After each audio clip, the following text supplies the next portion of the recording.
Assalamualaikum dan selamat sejahtera. Nama saya Rahmania binti Iseha dan nombor metrik saya di 2021 1098543. Pada hari ini kami dari kumpulan 6 akan membentangkan tugasan 1, iaitu membuat poster infografik yang berorientasikan ciri interaktif, inovatif dan kreatif.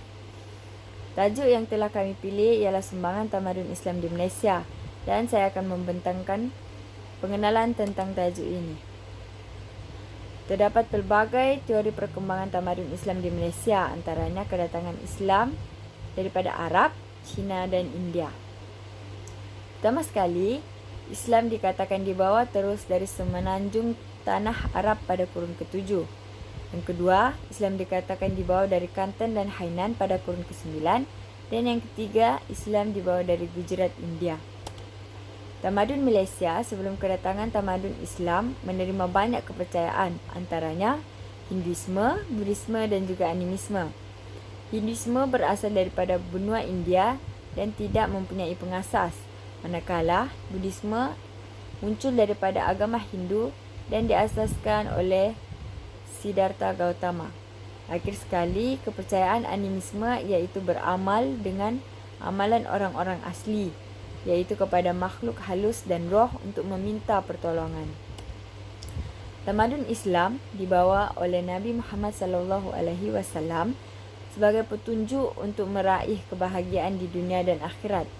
Tamadun Islam telah banyak mencorakkan kehidupan masyarakat serantau dan mengubah akidah masyarakat daripada dunia kekufuran, kerana tamadun Islam bersumberkan daripada Al-Quran dan As-Sunnah. Tamadun Islam juga melahirkan pengikut dan yang berperadaban tinggi dan berakhlak mulia. Orang yang beragama Islam disebut sebagai Muslim. Sumbangan tamadun Islam di Malaysia antaranya ialah membangunkan dari segi budaya, pendidikan, ekonomi dan bahasa pertuturan. Sumbangan tamadun Islam ini akan dibincangkan lebih lanjut oleh rakan kumpulan saya yang lainnya. Assalamualaikum warahmatullahi wabarakatuh dan salam sejahtera. Saya ucapkan kepada Dr. Abu Zarin selaku pensyarah subjek etika dan peradaban saya. InsyaAllah pada hari ini saya saya Muhammad Danish Irfan bin Yusdi dan nombor metrik saya adalah D202110985552 akan membentangkan tajuk saya pada hari ini, iaitu Sumbangan Tamadun Islam di Malaysia dari aspek budaya. Untuk tajuk saya pada hari ini, saya akan menekankan 4 isi, iaitu dari segi kesenian, adat istiadat, cara hidup dan nilai-nilai asas masyarakat. Seperti yang kita tahu, untuk isi kesenian, kita dapat sumbangan tamadun Islam di Malaysia dari segi kesenian ialah melalui kaligrafi, pembinaan masjid dan juga batu nisan. Seperti yang kita boleh lihat pada masa kini, hiasan yang ada di masjid terbentuk daripada hasil kaligrafi ayat-ayat suci Al-Quran, dan kaligrafi ini juga terdapat juga di batu-batu nisan bagi golongan-golongan orang Islam yang telah pun meninggal dunia. Seterusnya, dari segi adat istiadat, seperti yang kita tahu, negara Malaysia terdiri daripada pelbagai kaum dan setiap kaum mempunyai adat istiadat masing-masing. Pada hari ini, saya ingin menekankan adat istiadat bagi kaum Melayu yang telah yang boleh kita lihat dari sumbangan tamadun Islam di Malaysia. Bagi kaum Melayu, mereka mengamalkan sumbangan tamadun Islam ini dari segi proses melangsungkan sebuah perkahwinan. Sebelum mereka melangsungkan sebuah perkahwinan, mereka mengamalkan proses merisik dan meminang pasangan mereka sebelum melangsungkan perkahwinan. Hal ini supaya pasangan mereka mengenali antara satu sama lain, dan hal ini dapat menjamin kebahagiaan mereka selepas mereka melangsungkan perkahwinan mereka. Seterusnya, daripada segi cara hidup, sumbangan tamadun Islam di Malaysia dari segi cara hidup, seperti yang kita tahu, Islam menekankan aspek saling hormat menghormati dan menerapkan akhlak yang tinggi antara setiap orang, tidak kira agama, kaum dan juga budaya. Dan yang terakhir sekali ialah dari segi cara hidup masyarakat. Seperti yang kita tahu, tamadun Islam menekankan hubungan silaturahim yang kuat antara masyarakat, terutamanya kejiranan, supaya dapat mengelakkan konflik perbalahan yang tidak bagus untuk untuk masyarakat di Malaysia. Saya rasa itu sahaja daripada saya. Sekian, terima kasih. Assalamualaikum dan salam sejahtera. Nama saya Muhammad Syami Bishamudin dan saya memegang nombor kad metrik D2021-109-8531. Saya akan membentangkan sumbangan tamadun Islam di Malaysia dari aspek pendidikan. Di Malaysia, munculnya pelbagai institusi pendidikan dari pondok hinggalah universiti. Perkembangan sistem pendidikan bermula daripada sekolah pondok dan kemudiannya diikuti dengan pertubuhan sekolah agama, sama ada sekolah rakyat maupun sekolah bantuan kerajaan. Ianya dianggap sebagai satu sumbangan yang besar kepada Malaysia sejak kedatangan para penawar Islam lebih 500 tahun yang lalu. Ianya terus berkembang sehingga kini apabila beberapa buah universiti dan kolej Islam mula didirikan di Malaysia. Dari semasa ke semasa, perkembangannya terus meluas apabila sistem pendidikan Islam telah diintegrasikan dengan beberapa bidang lain yang dianggap sekular sebelum ini. Harapannya adalah dengan pengintegrasian tersebut, maka akan lahir jurutera hafiz, doktor pakar Islam, arkitek Muslim dan sebagainya. Yang pertama sekali kita akan membincangkan institusi pondok. Kewujudan sekolah pondok dikatakan telah bermula semenjak zaman kerajaan Pasai dan Aceh, kemudian dibawa masuk ke tanah Melayu melalui Patani sekitar abad ke-17 serta menjadi popular pada abad ke-18 dan 19. Sistem pengajian pondok yang terdapat di Malaysia sekarang ini adalah adaptasi daripada Patani, Selatan Thai. Model pendidikan tradisional ini telah diimport ke negeri Kedah, Kelantan, Seberang Perai, Perak, Selangor dan Terengganu. Dengan sebab itulah sistem pendidikan pondok dilihat banyak berada di negeri-negeri utara semenanjung Tanah Melayu. Seterusnya kita akan membincangkan sistem madrasah. Salah seorang tokoh yang terlibat dalam usaha untuk mengubah sistem pendidikan yang lebih sistematik kepada sistem madrasah ialah Syekh Al-Hadi. Kurikulum di madrasah lebih sistematik dan formal berbanding pondok. Mata pelajaran agama Islam sudah tidak tertumpu kepada soal-soal ibadah dan tauhid semata-mata, tetapi lebih komprehensif lagi. Kurikulum diperluaskan lagi dengan memasukkan mata pelajaran lain yang amat berguna dalam pendidikan Islam seperti bahasa Arab, ilmu hisab, ilmu geografi dan mata pelajaran yang boleh menolong pelajar mendapat pendidikan yang lebih sempurna. Sistem madrasah ini terus berkembang di seluruh tanah Melayu dengan jumlah pembinaan madrasah yang menggalakkan. Seterusnya ialah sistem sekolah agama. Sekolah-sekolah ini diklasifikasikan kepada beberapa jenis, iaitu Sekolah Menengah Kebangsaan Agama Kementerian Pelajaran, Sekolah Agama Kerajaan Negeri dan Sekolah Agama Rakyat. Satu lagi perkembangan yang berlaku ialah kewujudan program JCAF, iaitu satu program menyeluruh terhadap pelaksanaan sistem jawi, Al-Quran, Bahasa Arab dan Fardu Ain di sekolah kebangsaan. Ia adalah hasil daripada perkembangan sekolah agama yang dahulunya hanya menitik beratkan perkara-perkara Fardu Ain sahaja. Penubuhan Universiti Islam Antarabangsa Malaysia UIAM pada tahun 1983 juga dianggap antara sumbangan besar tamadun Islam terhadap sistem pendidikan Islam di Malaysia. Ia dilihat sebagai memenuhi aspirasi dan cita-cita umat Islam negara ini ke arah menyediakan pendidikan Islam berperingkat tinggi yang bersepadu. Kewujudan universiti ini dikatakan telah mencapai kemuncaknya dalam merealisasikan hasrat umat Islam untuk melihat terbinanya penubuhan sebuah universiti Islam sebagai merealisasikan matlamat penubuhan Kolej Islam Malaya suatu ketika dahulu. Assalamualaikum dan salam sejahtera. Nama saya Muhammad Luqman Hakim bin Maisa, memegang kad metrik D2019-209-1222. Saya akan membincangkan tentang sumbangan tamadun Islam di Malaysia dari segi aspek bahasa.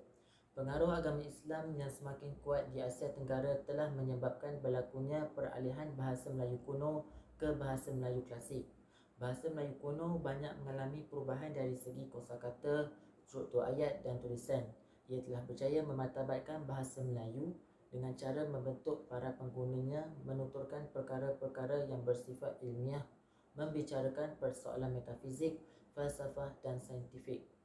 Bahasa Melayu menjadi bahasa perantaraan dan bahasa ilmu di kawasan Alam Melayu sekitar abad ke-15 Masihi hingga abad ke-17 Masihi. Ia menjadi bahasa rasmi kepada lebih daripada 100 juta umat manusia di Alam Melayu pada ketika itu. Bahasa Melayu juga dikenali sebagai bahasa lingua franca di rantau tersebut. Sebagai contoh, Melaka, sebuah pusat pelabuhan antarabangsa, pada ketika itu dikunjungi oleh para pedagang dan pendakwah dari pelbagai negara di dunia. Bahasa Melayu diguna pakai dalam pertuturan oleh berbagai bangsa yang datang dan berurusan di pelabuhan tersebut. Manakala sumbangan tamadun Islam di Malaysia dari segi aspek tulisan, tamadun Islam yang berpusat di tanah Arab adalah berteraskan agama Islam, di mana Al-Quran dan hadis dijadikan sebagai panduan. Al-Quran yang ditulis dalam abjad Arab telah dibawa ke tanah Melayu, memberikan kesan kepada sistem tulisan masyarakat setempat. Abjad Arab tersebut telah diubah suai menjadi abjad Jawi dengan beberapa abjad tambahan agar selari dengan bahasa Melayu klasik lisan. Tulisan Jawi telah menggantikan tulisan Palava, iaitu tulisan yang digunakan untuk menulis dalam bahasa Sanskrit. Tulisan Palava juga merupakan sistem tulisan paling awal digunakan untuk menulis dalam bahasa Melayu kuno. Bukti yang menunjukkan pengaruh tulisan Jawi dalam tamadun Melayu dapat dilihat pada batu bersurat Terengganu tulisan tahun 1303 Masihi. Ia merupakan artifak bertulisan Jawi yang tertua pernah dijumpai. Ia bercatatkan undang-undang setempat yang dipengaruhi oleh hukum syariah. Di samping itu, manuskrip asal hukum kanun Melaka juga ditulis dalam tulisan Jawi, membuktikan bahawa tamadun Islam yang berpangkalan di Timur Tengah telah memberi sumbangan terhadap sistem tulisan tamadun Melayu. Assalamualaikum dan salam sejahtera. Nama saya Muhammad Afiq Syazmi bin Abdul Aziz dari AT03 Sains Sukan. Saya akan membentangkan tentang sumbangan tamadun Islam di Malaysia dari aspek ekonomi. Yang pertama, penubuhan institusi Baitul Mal.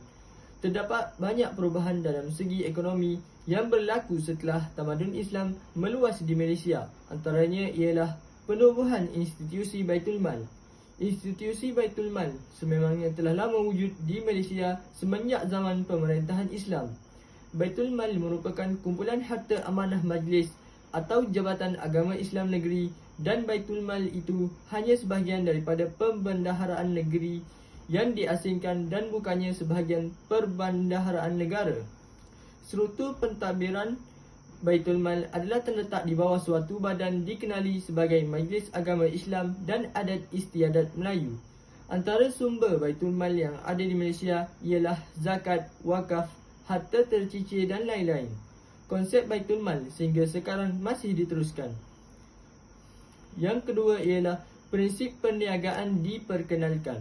Perniagaan merupakan perkara sunnah yang dilakukan oleh orang Islam kebanyakan pada masa itu, kerana ia dapat membuka ruang yang luas untuk bersedekah dan membantu orang lain, seperti memberikan peluang pekerjaan kepada fakir miskin dan lain-lain. Beberapa prinsip ajaran Islam telah diperkenalkan dalam perniagaan, seperti cara timbangan yang betul, dilarang mengamalkan riba, menipu dalam perniagaan dan sebagainya. Setiap kegiatan ekonomi diperkenalkan dengan konsep pelaksanaan yang betul. Kesannya, ekonomi semakin berkembang pesat apabila pedagang-pedagang asing dari luar Malaysia datang untuk berniaga di sini. Yang terakhir ialah pengenalan sistem zakat dan wakaf. Sistem zakat juga diperkenalkan kepada orang Islam di Malaysia.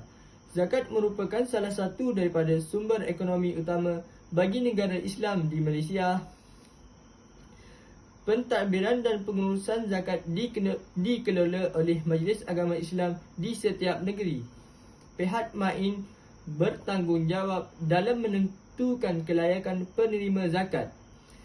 Ia bersesuaian dengan latar belakang setiap penerima agar dapat dimanfaatkan sebaik mungkin. Dana zakat boleh dimanfaatkan bagi